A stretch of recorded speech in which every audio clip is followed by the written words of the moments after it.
Tez-tez olmasa da bəzən azyaşlı qız uşaqlarının erkən nigaha cəlb edilməsi ilə bağlı xəbərlər yayılır. Xüsusilə belə faktlara daha çox bölgələrdə rast gəlinir. Milli Məclisin Ailə, Qadın və Uşaq Məsələləri Komitəsinin üzvü Günay Ağamalı bildirir ki, Azərbaycanda erkən yaşda evliliklərin qarşısının alınması üçün cəzaların sərtləşdirilməsi vacibdir.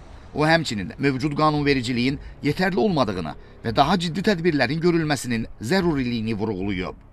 Yaşı çatmamış, soruşmamış, bu kimi addımların atılması, övladını erkən nigaha məcbur edən valideynlər təbii ki, bu və digər şəkildə öz cəzalarını almalıdırlar. Günay Ağamalı həmçinin qeyd edib ki, erkən evliliklərə qarşı mübarizədə maarifləndirmə tədbirləri də gücləndirilməlidir. O, qanunvericiliyin sərtləşdirilməsi, erkən nigaha vadar eləyən valideynlərə qarşı daha ağır cəzaların tətbiq edilməsi və nigahların qeyri-rəsmi şəkildə bağlanmasının qarşısını almaq üçün hüquqi nəzarətin artırılmasını da diqqətə çatdırıb.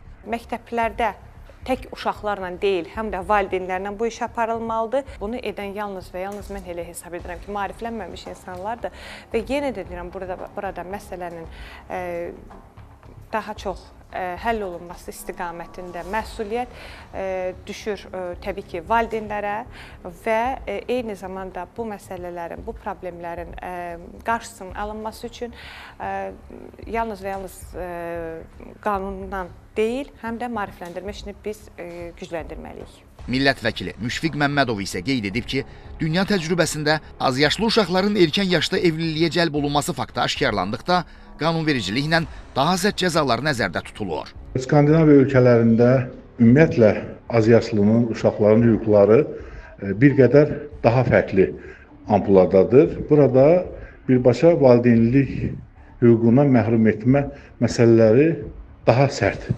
şəkildə dövlət tərəfindən addımlar atılır.